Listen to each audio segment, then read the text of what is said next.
तो hi friends, मैं आज आपको बताऊंगा कि अपनी स्टडी पर फोकस कैसे करें।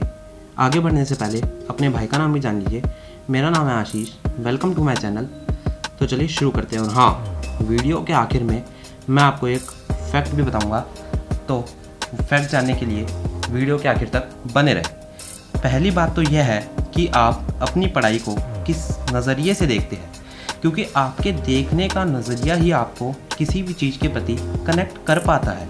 मेरी माने तो आप अपनी पढ़ाई को बोझ के रूप में ना देखें, आप अपनी पढ़ाई को अपने अच्छे मित्र की तरह समझिए। इस नज़रिए से आप अपनी पढ़ाई की ओर ज़्यादा कनेक्ट हो पाएंगे और उससे बढ़िया तरह से जुड़ पाएंगे। अब आगे बात यह आती है कि हम अपनी पढ़ाई पर कितना फोकस करें। मेरा मतलब है कि आप प्रतिदिन अपनी पढ़ाई को कितना समय दें। आप अपनी पढ़ाई को बैलेंस करके चलिए। हम इसमें आपको कोई टाइम टेबल बनाने की ज़रूरत नहीं है। आप अपनी पढ़ाई को समय के साथ ना बांधें। प्रतिदिन नियमित रूप से पढ़ाई करें और पढ़ाई उस समय करिए जब आपका मन बिल्कुल शांत हो। प्रतिदिन पढ़ाई के साथ साथ थोड़ा खेल कूद भी करें। इससे आपके शरीर की तंदुरुस्ती अथवा आपके दिमाग की भी तंदुरुस्ती बनी रहती है और आपका दिमाग शांत रहता है। और हाँ, सबसे महत्वपूर्ण बात यह है कि जब भी आप पढ़ाई के लिए बैठे तो पढ़ाई करने से पहले 2 मिनट का ध्यान जरूर लगाएं। ध्यान करते समय लंबी और गहरी सांस ले और छोड़े। इस प्रक्रिया से आपका दिमाग ऊर्जावान हो जाता है और आपका कंसंट्रेशन भी पढ़ाई में देर तक बना रहता है। तो चलिए आगे बढ़ते हैं।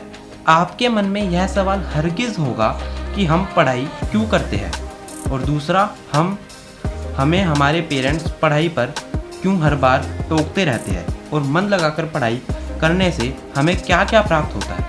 तो चलिए मैं आपको इन सभी सवाल के उत्तर आगे देता हूँ।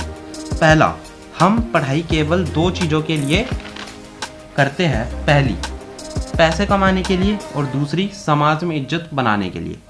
दूसरे सवाल का उत्तर यह है कि हमें हमारे पेरेंट्स पढ़ाई पर इसलिए हर बार टोकते रहते हैं क्योंकि उन्हें अपनी ज़िंदगी में पढ़ाई का महत्व पता होता है, क्योंकि वह उस पड़ाव से निकल चुके हैं जिस पर आप अभी चल रहे हो। और तीसरे सवाल का उत्तर यह है कि मन लगाकर पढ़ाई करने से हमें बहुत से फ़ायदे होते हैं, जैसे कि हम पढ़ते हुए अपना टाइम पास भी कर लेते हैं और पढ़ते हुए हमें ज्ञान भी मिलता रहता है। आगे यही पढ़ाई हमें नौकरी दिलाने में भी मदद करती है, और पढ़ाई में अच्छे बने रहने से हमारी समाज में इज्जत भी बनी रहती है। तो अब तो आप पढ़ाई का महत्व समझ ही गए होंगे। अब मैं आपको पढ़ाई के बारे में फैक्ट बताऊंगा जो मैंने आपसे वीडियो की शुरुआत में बात की थी। तो चलिए उस फैक्ट की आगे और बढ़ते हैं। आपको यह जानकर हैरानी होगी कि कनाडा दुनिया का सबसे पढ़ा लिखा देश है। मैं यह नहीं कह रहा हूँ कि इसके अलावा पढ़ा लिखा देश कोई है ही नहीं। बहुत से देश पढ़े लिखे हैं, लेकिन मेरा मतलब यह है कि यहाँ पर शिक्षित लोगों की संख्या ज़्यादा है। और आपको यह जानकर भी हैरानी होगी कि भारत के 30,000 लोग हर साल कनाडा में अपनी पढ़ाई करने जाते हैं, और फिर ज़्यादा मात्रा में लोग कनाडा में ही बस जाते हैं। तो या आपको यह जानकारी कैसी लगी, कमेंट करके ज़रूर बताइएगा। अगर अच्छी लगी तो वीडियो को लाइक, शेयर एंड कमेंट ज़रूर करिएगा। तो बाय बाय गाइस।